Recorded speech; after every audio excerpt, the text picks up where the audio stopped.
has been there getting point blank and time again. A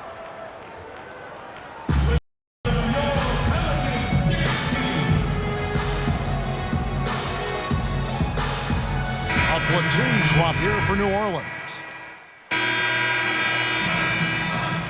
The clock runs out, and we're heading to... Yes, guys, I'm here with Anthony Davis. And Anthony, based on how the game has been going so far, what's your attitude going to be when you come out to play this second half? So, we got to come out with a great intensity, and it starts in warm-up. So we got to come out with a great intensity, great mindset, and try to go out there and win the third quarter. Anthony, thank you. Guys, it should be all business when you step between the lines. All right, Doris, thank you, and stay with us, folks. We'll be back just after halftime to get the third underway.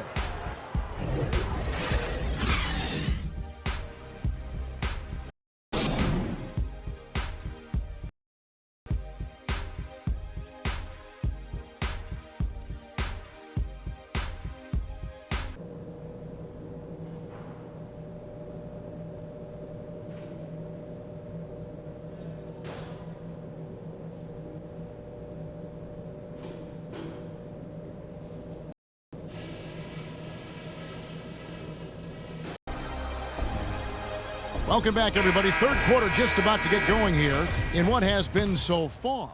We've checked in for Denver. And we're just about 2 minutes into the second. For Denver. Freak in at the 4 spot.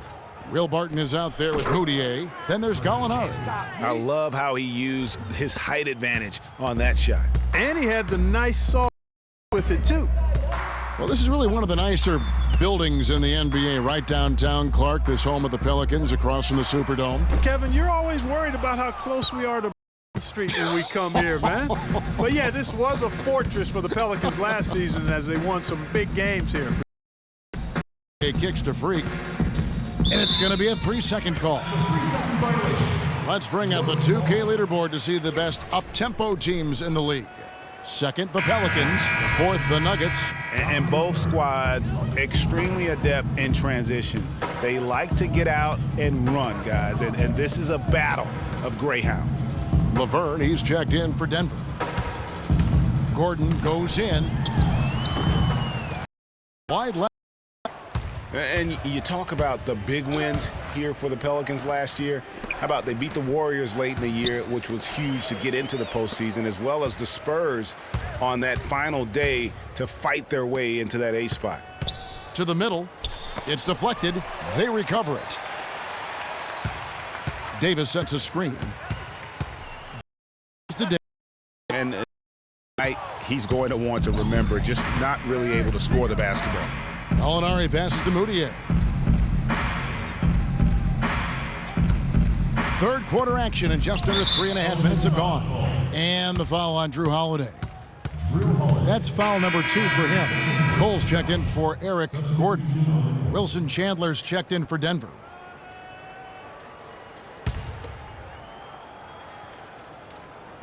And so here's Denver.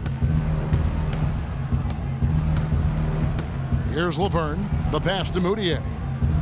There's 5 on the clock. Jacks up a 3. Pelicans pull it in. Ashik's got 3 rebounds so far in the game. And, you know, the Pelicans ended 28-13 here last season. A 6-win improvement for them from the season before. They can be a scary team when this place is jumping. Here's Holiday. Again, Holiday missing. Physically, there's no doubt they've been the stronger team. That plus 10 rebound advantage tells you all you need to know. Yeah, not to mention what it says on the scoreboard. They're really pushing them around. Straight bully ball. And an open path to the hoop there. Easy bucket. We've seen that far too many times. They could use a big shot here to get this offense going. Sure could, Kev. I mean, too many empty trips. They need some points. And he gets contact and the whistle on the shot. 2 shots coming up. Guys, you want to talk about one tough guy? How about the Turkish hammer? Tremendous rebound. So long. That's a great way to... Bit under. It's a by. We've got Alexis Davis is out there with Anderson. Then it's Norris Cole, and it's Pondexter in at the 2. So that's the group out there for New Orleans. And, you know, going back to Ash, I mean, he's not just a big immobile guy. I mean, he's got really good flexibility, and that's helped him develop some post moves at the offensive end. He's no longer Mr. Dunk or nothing. Here's Cole. A 3 from Anderson. Count the bucket.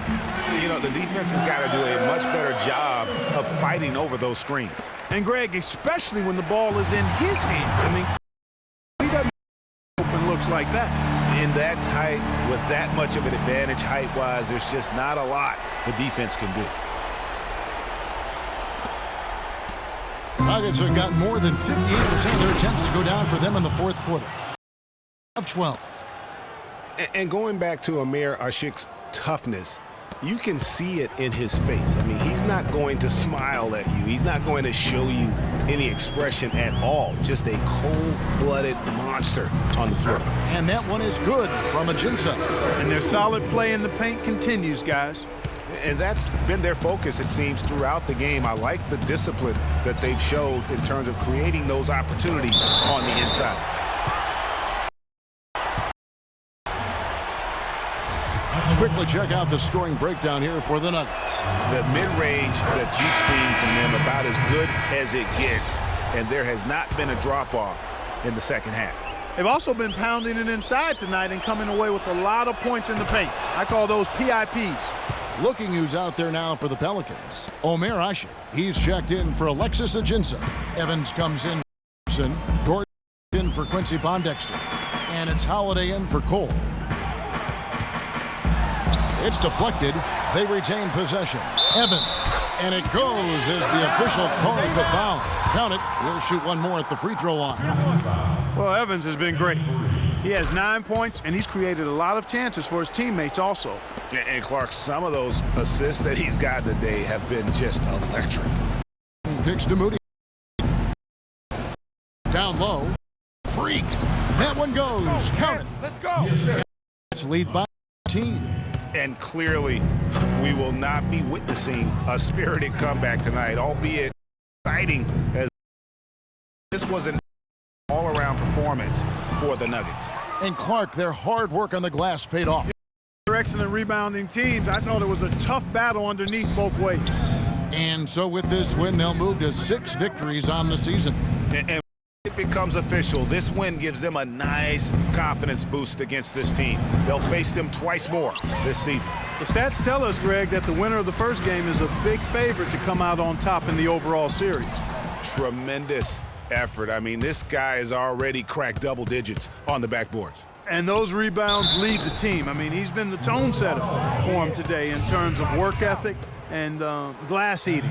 No question, he got bumped on that shot. Yeah, the officials didn't need to talk that one over. It was obvious. And the line is good.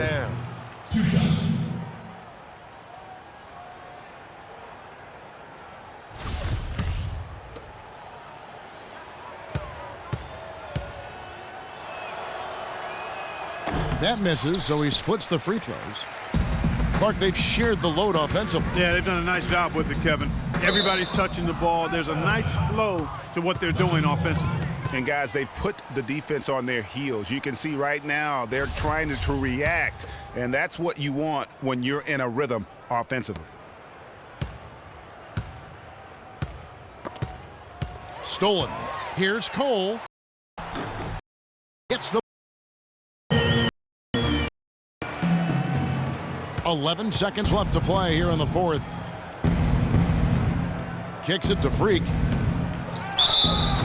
And there's the whistle. Fouled hard on the shot. He'll go to the line. Defender all over him. Good there. I mean, that's why the shot was so far off. 14 at the line for the Valors.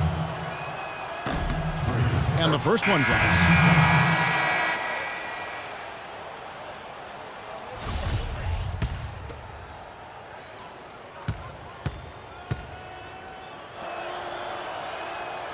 That one misses. Pondexter. No good there. And so it's Denver taking care of business in this one. A solid win on the road for them. This building was dead silent by the time, GA, this one wound down. And that's what I want to do. Take the crowd out of it by crunch time. Don't give them any chance to lift up at the finish. And that about wraps it up. For Greg Anthony, Doris Burke, Clark Kellogg, and the rest of our terrific 2K Sports crew, this is Kevin Harlan saying thanks for watching.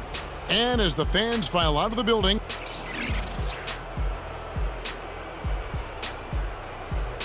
the 2K Sports post-game show.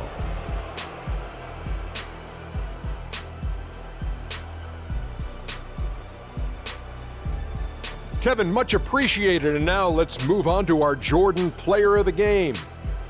He's racked up a double-double with points and rebounds tonight, and that made the difference. A terrific effort on both sides of the floor. Well, he showed us just how good he can be when he's at the top of his game. And the building was stunned. You saw people leaving early, throwing popcorn, throwing hot dogs.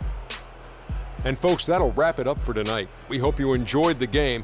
For Bill O'Neill, Kenny the Jet Smith, Kevin Harlan, and the entire 2K Sports crew, I'm Ernie Johnson. Have a good evening.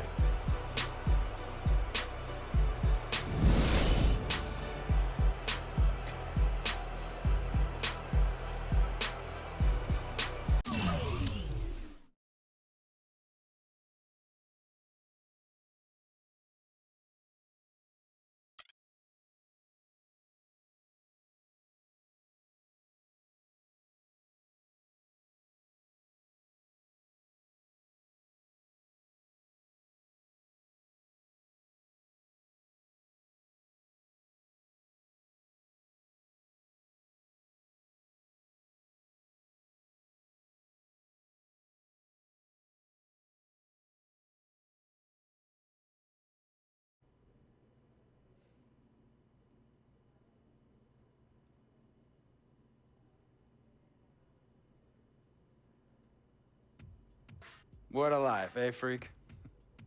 1 minute you're playing 21 and horse on the courts in Harlem, and the next moment you're in the showroom, configuring the gunmetal and graphite exterior of your luxury car and your iPad mini. Oh, I bet you get a crazy crowd when you drive that car around the whole neighborhood, huh? Yeah. Mad pandemonium. But folks from back around the way are real proud of me. Yeah, I hear you. Local kid makes good. You know, it kind of reminds me of when I took my tech stock public and I rang the New York Stock Exchange bell, and my mom's friends called her up and said, "Maggie, is that your son on Bloomberg News this morning ringing the bell?" And my mom says, "Yes, sirree, Bob, it was him." That was a great moment, freak. And you know, our lives are like a pearl necklace of great moments, all strung together with the finest silk thread of memories. And we have to be very careful how we cultivate those pearls and we thread that necklace. Does this meeting by any chance have to do with Vic Van Leer? I grew up in the burbs, free, wasn't poor, was comfortable. My daddy worked as an accountant for one of the largest insurance firms in the country. Smart with his money. Mom didn't have to work. I went to boarding school. And my dad died of a heart attack when I was a freshman at MIT. I was a movie geek, wanted to be a civil engineer, but I made my fortune by becoming a hybrid of both those interests. My dad didn't want me to be an accountant. Oh, listen to this. My best friend was a guy named Isidore. Yeah, we called him Izzy. He was one of the smartest human beings I have ever met in my life. I mean, Izzy, second-year college calculus courses as a high school sophomore, right? Straight-A student, full ride to MIT. Izzy had the world at his fingertips. But he was always looking for trouble, and trouble found him. He ran with the wrong crowd. And when we got to MIT, he got this great job working for a financial consulting firm in Boston. But every weekend, he would fly to Vegas. You see, Izzy had a system for counting cards in Vegas that had the big casinos on the Strip. Oh, stymied. He would come back to MIT with suitcases filled with $200,000 in cold cash. What? Yeah. So your man Izzy was getting hit off like that? Like a fat rat in a cheddar cheese factory, freak. Okay, so this dude Izzy, because he's dope. No, not dope. Dead. After he'd been